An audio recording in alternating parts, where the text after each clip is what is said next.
wako Bwana, uwe nami. Ombi langu peke yangu sitaweza, uwepo wako Bwana uwe nami. Merci Seigneur. Vous savez, bien-aimés dans le Seigneur, certaines choses de la vie, si nous essayons de vouloir les analyser sur les plans physiques, nous n'arriverons jamais à comprendre la racine des choses. Nous n'arriverons jamais à comprendre les secrets cachés derrière une action ou une réaction. Dans le livre de Jean chapitre 11, le 41e verset, j'aime la réaction de Jésus. La Bible nous dit clairement que Jésus vient d'arriver. Il a attendu la mort de son ami Lazare. Mais ce que j'aime, celui qui a la compréhension spirituelle, il ne voit pas des choses dans la dimension physique. Parce que lorsque tout le monde parlait de Lazare est mort, mais la Bible me dit que Christ est en train de dire que Lazare est en train de dormir. En d'autres termes, il disait que je peux le réveiller parce que celui qui dort ne mord pas. Il y a encore possibilité de le réveiller afin qu'il reprenne la vie normale. Vous savez, la partie qui m'intéresse, moi, c'est quoi, bien-aimé dans le Seigneur? La réaction de Jésus avant de faire ressusciter Lazare. La Bible nous dit dans le livre de Jean 11, le verset 41. Écoutez ce que dit la Bible. Il levèrent les yeux vers le Père, il lui rendit grâce. Et puis il dit, je te rends grâce pour ce que tu m'as exaucé.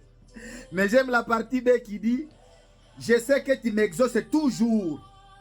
Mais je fais ceci pour prouver à cette foule qui me regarde de moi que cette gloire n'est pas ma gloire, mais tout ce que je ferai, je le fais pour ta gloire. Tout ce que je le fais pour ton nom. Ce qu'on appelle précéder la réaction par l'action.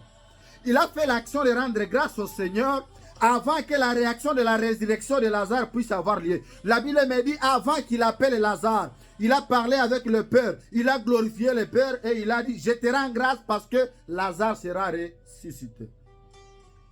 Les commentateurs disent clairement que Jésus-Christ a précédé au Créateur afin que le Créateur puisse agir dans une réaction qui pouvait satisfaire les créatures qui entouraient Jésus afin que la gloire de celui qui n'était pas encore visible puisse redevenir visible au travers une action de Jésus qui croyait à une future réaction du Père. Voilà pourquoi il a rendu grâce avant d'appeler Lazare et lui faire sortir de sa tombe. Certaines choses dans la vie tirent sa source dans une foi invisible. Mais ce que j'aime, c'est la production, la productivité de cette invisibilité de foi, ce que ça crée, ce que ça produise. C'est là où se cache une grandeur invisible que plusieurs n'ont pas encore compris. Mais au devant le Seigneur, ce que je sais, quiconque se mettra à ses pieds, quiconque croira que sans le Seigneur il ne peut rien, il arrivera à faire des miracles au-delà de ce que le Christ l'a fait. Parce qu'il sait tous ceux qui croiront à mon nom. Le fait de croire à sa grandeur, à sa puissance, nous donne à nous une qualité, une raison de devenir une créature exceptionnelle et modèle de faire des choses qu'on ne pouvait jamais faire par l'intelligence humaine. Pourquoi Christ précédait toujours de rendre grâce avant d'avoir ce qu'il pouvait avoir venant du Père? C'était une façon de déclencher une perception, une avance d'avoir avant d'avoir. Il déclenchait dans le monde spirituel, il déclenchait l'invisible à devenir visible. Il déclenchait une réalité non visible à devenir une réalité réelle dans un monde physique. Mais lui agissait dans la dimension spirituelle par excellence. Je te rends grâce, Père, parce que tu vas multiplier le pain et les poissons. Il a commencé par rendre grâce avant de donner l'ordre au pain et aux poissons de pouvoir faire sa multiplicité. Mais ce que j'aime, c'est dans la dimension de la résurrection de Lazare.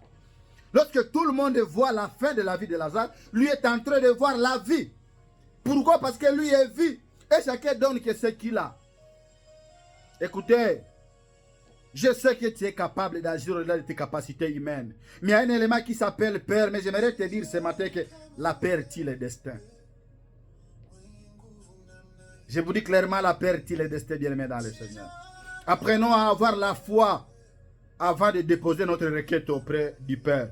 Parce que le mode opératoire de Jésus, qui est notre Seigneur, doit nous inspirer des modèles, comme a dit l'apôtre Paul. doit nous servir d'exemple et de marche à suivre, bien-aimés.